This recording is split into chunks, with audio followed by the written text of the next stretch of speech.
Please subscribe to my channel Think Deep and hit the bell icon for more updates. Put on that smile on your face because Joker is here to stay. Hey friends, this is Deep Basu and welcome to my channel Think Deep, and today I'm going to review the most anticipated film of this year, Joker. One small thing. Yeah. When you bring me out, can you introduce me as Joker?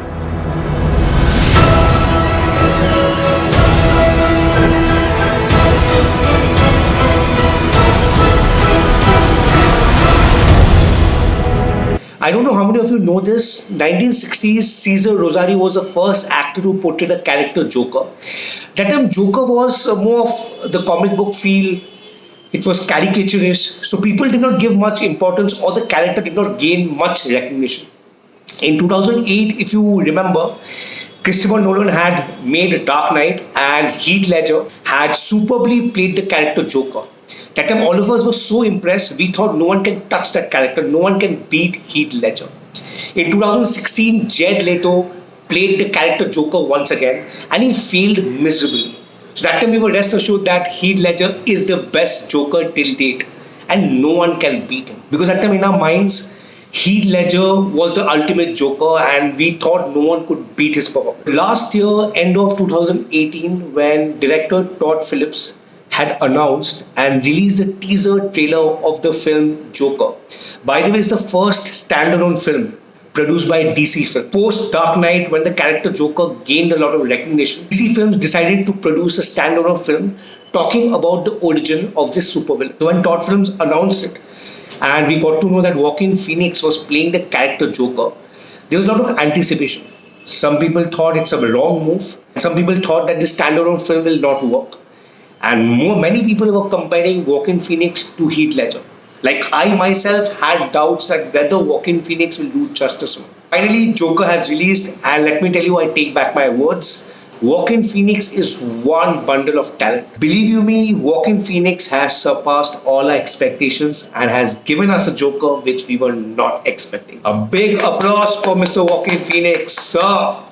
You are a great actor. Where were you, man? I last saw Joaquin Phoenix in, I don't know, I think in Signs. Unfortunately, I haven't followed much work of Mr. Joaquin Phoenix. I remember seeing him in Gladiator in the movie Signs.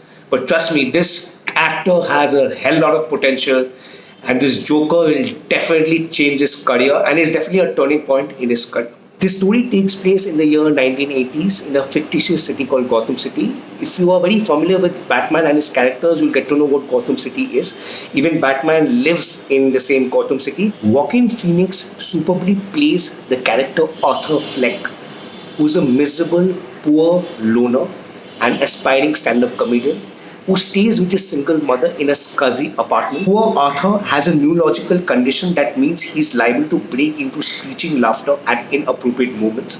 He has a crush on his single mom neighbor, Sophie, and pines to be a comedian, hero-worshipping cheesy TV host Murray Franklin, played by the talented Robert De Niro. But he can only get a job as a clown in grinning makeup and floppy-toed shoes, twirling an advertising banner outside the store, where he is bullied and beaten up by young thugs passing by. One day when humiliation and despair becomes too much to bear, Arthur gets hold of a gun and discovers that his talent is not for comedy, but for violence. Well, if I have to compare both the parts of the film, the pre-intermission and the post-intermission, let me tell you, the pre-intermission is much better than the post-intermission. Pre-intermission is more intriguing, interesting.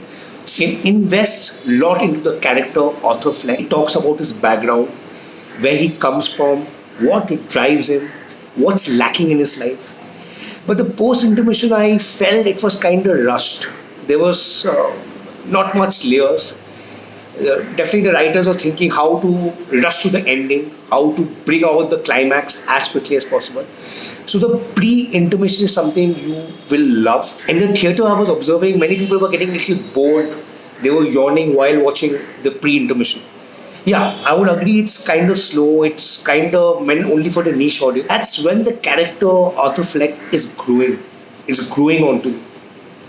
You get to see him closer, you get to know him closer. That's why I'm saying the pre-intermission is very important. The good part about this film is that the film is only 2 hours 10 minutes. It's not very tedious or lengthy.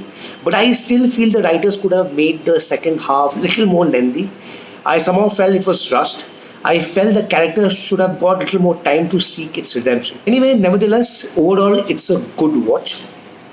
And by the way, I was wondering whether we could see Batman in the film or whether we can see a glimpse of Batman or Bruce Wayne. Since the movie is based on the same city, Gotham City, we do get to see Bruce Wayne. Yes, he's a young boy. There's a very important scene where Arthur Fleck meets Batman and they have a conversation. Though people might question the timeline, because I always felt Batman and Joker are of the same age. But here we see Batman, a young boy, and Joker is already a old man. So people might question the timeline, but I was very happy and glad to see Bruce Wayne, his father Thomas Wayne, the Wayne Enterprise. So people and the fans who really love watching Batman, they will be happy. And let us talk about the director Todd Phillips. Yes, he's the same director who has given us the comic series Hangover. No wonder the co-producer of the film is also Mr. Bradley Cooper. Yes, the same Hangover fame. Well, Todd Phillips, along with his cinematographer Lawrence Sher and his art director Mark Friedman, showcases us a very different and a real Gotham City. Well, if you have carefully followed the web series Gotham and watched other Batman films, you'll get to know that Gotham City is a city filled with poverty and there's always a power struggle between the rich and the poor. Well, the same thing has been portrayed in the film in a very different way, in a different lighting, different color tone, and definitely it'll help you connect with it. By the way, I forgot to mention the way Christopher Nolan had adapted Frank Miller's illustrated comic book while making The Dark Knight. Todd Phillips also loosely based his story on Alan Moore's novel The Killing Joke. Well, if you read the novel Killing Joke, the origin of Joker is not well explored, but Todd Phillips and his writers decided to explore the origin story. So when you watch the film, there are various facts about Joker which you were not aware of. So definitely it will be an eye-opener to all of you. Like when I was watching the film yesterday and various facts of Joker I was not aware of. And trust me, few instances it was like an eye-opener. So definitely you need to watch this film to find out more about the Joker and the character, its origin, and what made him a super villain. Overall, Joker as a film is above average and definitely a must watch, but I still feel Joaquin Phoenix's performance definitely took this film to a different level, and you should watch the film only and only for Joaquin Phoenix. He's definitely an actor par excellence. So please watch the film and let me know your feedback. Please share your feedback in the comments below and let me know how did you find Joker. So friends, I finally sign off. This is Deep Basu. Please subscribe to my channel Think Deep. If you have any comments, please write below in the comment section. You can also get in touch with me on Instagram. My handle is Deep Basu. On Twitter, Deep Basu1. And of course, my YouTube channel, Think Deep Basu. So please subscribe for more updates. Have a happy weekend and happy puja. Don't stop smiling. Joker is here to stay.